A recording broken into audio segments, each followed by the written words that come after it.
Young people living with their parents are less likely to have a job, according to new figures. So at what age should you be expecting your children, adult children, to move out? Hi guys, welcome to another React with Hannah and myself. Today we're going to be discussing when should you throw out your child from home, or should you throw them out?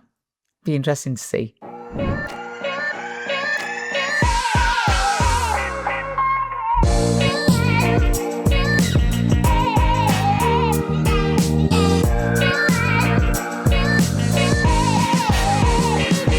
Before we dive in, please can you like, subscribe and ring that notification bell.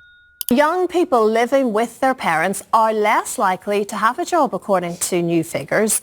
Alan Milburn, who is leading a government review into why almost 1 million young people are in no form of employment or education, said the house of mum and dad is partly to blame, adding that sometimes even when kids leave, they boomerang back. So at what age should you be expecting your children, adult children, to move out? Is there a set time? I love the way governments just never take the blame for anything, do they? It is very hard to be a young person. It really is. We don't, I mean, minimum wage is a joke, and there's talk of that being reduced. It's unbelievably difficult, especially obviously I'm talking about being in London, to find anywhere that you can rent that is half decent, that isn't going to wipe out everything that you're making. I don't think our schools, so many of our schools are suffering, and like you see teachers and kids are leaving school without the education that you would wish for each child. So and just being considered an adult at 18, that's so young. Exactly. Isn't it? And the thing is, a friend of mine's daughter, very, very smart, did really well at school, went to university, did excellent university, got first, a first, all of the things that you're supposed to tick, tick, tick to be the very best and to have a life that's sorted out. She just broke down. She said, you know what, I was just too young. I was like a baby bird leaving the nest. And she had so many knock-on problems from that since. I think I think every child is different, and I think to just have a stock age of when that child, depends where you live, what the situation is. And I think just this blame culture of young people is like, oh, boomerang, they haven't got a job, they'd all come back. I don't agree with that. I think just as long as you can, as long as you are able to stay together, I think just those few more years, you get a stronger person going out. I love the thought of my...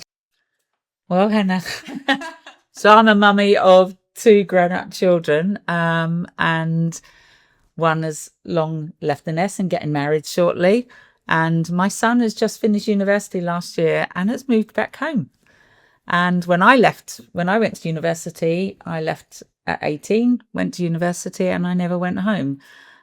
So what do we think is the right time for somebody to move out of their parental home? When did you leave home? I left at 16. Where was it? That was because I wanted to go to the UK, do nursing. My whole vision was nursing. But I think it would have been a lot different if I got into nursing back home in Ireland. I think I would have stayed at home a lot longer. Probably as well, as they mentioned in the video, cost of living is just a huge factor. Trying to get on the property ladder, trying to rent. It's just so expensive to do anything, and it's hard for people to, young people to kind of get going in life. I think, just seeing my son and his girlfriend move back home post-university must be really hard on them too, because they're moving back into their mum and dad's home, and all the rules and regulations that sits with that when they've had 3 years of freedom at university, and suddenly they're back. But the shift really changes because now they are adults going out into the working world, and everything is very, very different for them. But they still have that a little bit of their university years that's sort of saddling over with them. But I don't think there's any right or wrong time for a child to leave the sort of the parental home. That's surely up to the families. And I've certainly got friends where their children are in their late 20s and they're still living at home. Yeah. And there's nothing wrong with that if it works and fits with the family. Yeah, 100% agree. Yeah.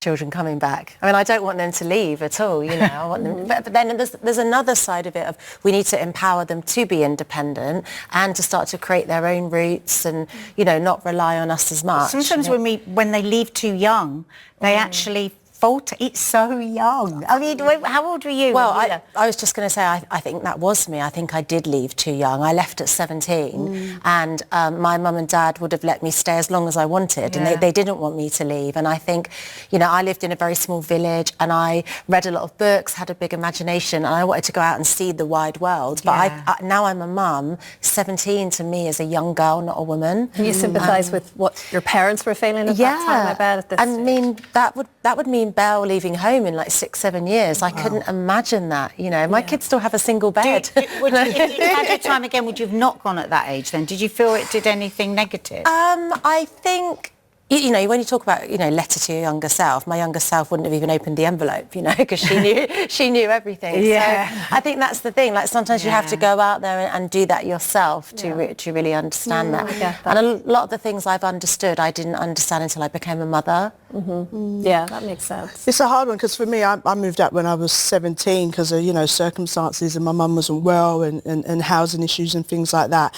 And I think because of that, it's impacted how I parent. So, you know, especially over these last years, you know, where things have really changed for me. I'll say this right. I feel like I'm going to cry, but I won't cry. Get me through it. But I was always wanted to have that foundation for my children, that there was always a home for them to come back to, because my mum was unwell and she was in like this kind of like semi-independent when you've had like strokes and so on and stuff with all the little emergency buttons. I felt like I think that's really important what she's just said there as well, is that having leaving the door open as a parent, obviously when your child decides to go off to university, and university is not for everyone. I'm not saying that is in any way the case, but they have moments and periods throughout that term time where they come back and they spend time back, and that's the joy of coming home, bringing the bags of washing and eating all the food and, you know, doing all of those crazy things that they don't have the access to. But you're starting to see that independence starting to form, and when they've left in that August, September time, and you've set them all up in their nice new rooms wherever they're settling in, and then they come back after that first time and you suddenly see this different person arrive back with a whole load of new skills, a whole load of new independence that wasn't there before you left. And then that suddenly, as a parent, that empty nest thing starts to really kick in, and you think, oh my God, I'm losing my kids. I'm losing my child that left only a few months ago. And now suddenly, who's this grown-up person coming back? I think it's a tie between obviously wanting to see your children be independent, go do their own thing, but at the same time, it's like that feeling in your chest, like, oh, they're really leaving the nest and taking on, you know, new things and building a life for themselves. I mean, you've got all this to come. And I think that as what was said there as well, you know, the thought of your child leaving home really, really resonates and sits with you as a mum or as a father, because the whole parenting aspect is about nurturing your children and giving them the best of you and the home that you've created for them. And then suddenly they want to be somewhere else with their friends and doing their own thing or starting their new job. And, you know, you're helping them build that life for them, which is absolutely what any parent wants for their child. But it's that recognition of when is that right time and when is it okay? You know, I've had one child that has left and didn't really come home, and I left my parents and didn't really go home, and now I've got a child that did leave and has now come back and plans to stay for the imminent future because it's much safer, it's much more less expensive for them to move out. You know, they alluded to earlier, the rents and just living independently is very, very expensive. And until they get settled on their feet and paid off some of their debts, it's really tough for the youngsters today. 100%. Yeah.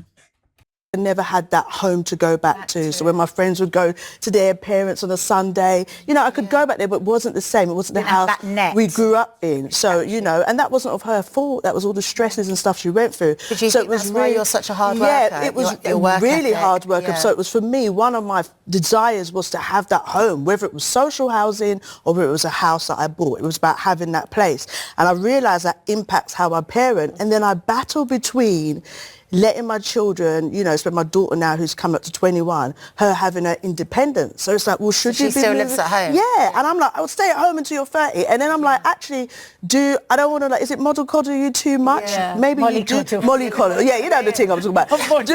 Do I want you to kind of move out? That one. Yeah. I'm going to adopt When is the stage when we've done that too much and you're stopping them from having Where's that the line independence? between it all? But then I have to remind myself, I have created a space that if they do fly the nest, that's the right line, they can still come back. But it's just very important That's for me always to... the line as a parent, isn't it? Where am I like strengthening their resilience, and where am I mollycoddling? So what are we saying then? It's the hardest thing. What is the right age? Your setup's my favourite thing in the whole world. I know my parents would have us all back tomorrow. Yeah. Everyone in the house, that my mum and dad would just be absolutely delighted. But I love your setup where you've got your mum and dad next door. Our life's so hard. And your sister. I honestly, I love that. Because like, and we're very the lucky cultural to do, thing sometimes it's too, a though, very isn't it? cultural, you know, being half Arabic, that's the thing. And then you all look after each other. You know, when I was going to work early in the morning, I would either my mum or my sister. And so everything in life is just, it's not about being easy, because we've all got really strong work ethic, and so have my girls. But it's about, why would you not have a net if you can have one? It's true. And when I come to your house, I always feel that. I think to myself, I wonder if we've lost that sense of community and family. Like, why do we look at it? And it's something you said sometimes, we could look at other cultures and really be like dismissive of why they live like that. Yeah. But why would you not? You know, why would you not think, if it's for you, I've got the space, I've been able to build this life, and have the ones live you who are close enough that you can, the generations, and build together. Do you think we are going a little bit too the other way? Do you think we are really pushing independence and wanting kids to go out there and build a life for themselves at too early a point? I think it's difficult because, I don't know, as I said earlier, in terms of you want your kids to go ahead, be independent. But potentially, I mean, I felt pressure from my parents to go and... So when you were 16, that's really young, Hannah. How did you feel when you first came to the UK, the big wide world of London? I was more... I think my parents, to be fair, my mum does say the day she left me in my little uni room, she literally sobbed on the way home back to Ireland to my dad. I can resonate she with that. She was like, she just knew, she had like this thing where she was like, I don't think she's ever going to come back. But Did again, you feel I young? wanted Did you to, feel really young?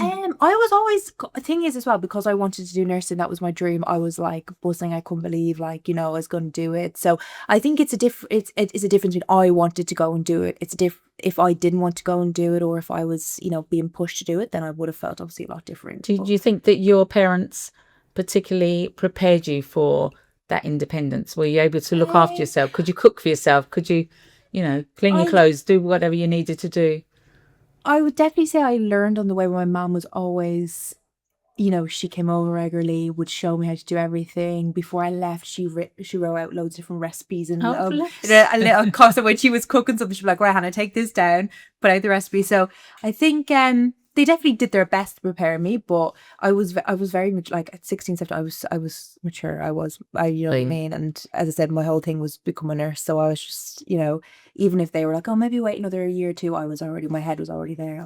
I think, I mean, I know personally many 16, 17-year-olds that absolutely would never have coped being on their own. Yeah. And would have been, you know, perhaps, you know, affected mentally because it was such a trauma to them to be ousted out. We've heard all the stories of, you know, children, and she's alluded to it as well, that she had to leave her home for whatever the reasons were, and there wasn't a space for her to go back to. That must be really hard on a child too, you know, and just I think as well, there's an element of that, isn't there? Yeah, because I always knew I could always return at any stage if it wasn't working out, if I was getting too homesick. Like, I always had my home to go back to. It was never like a thing you could never come back. So I think there is an importance in that. So when we have that debate, you know, when do we tell them to move out?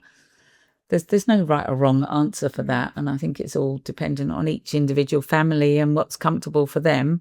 You have many kids that stay home because there's a need for them to perhaps look after ailing parents or whatever it might be, and there is a reason why they need to stay in the home.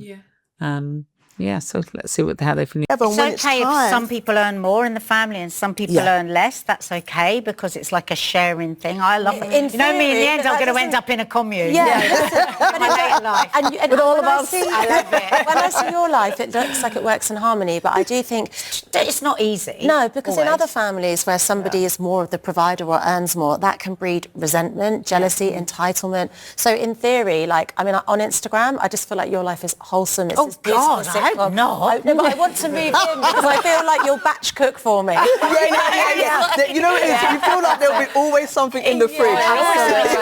There is always something. Well, you share, you see. If you've got a family, you can share the burden of stuff. Share the burden, build generational. What if I am the burden?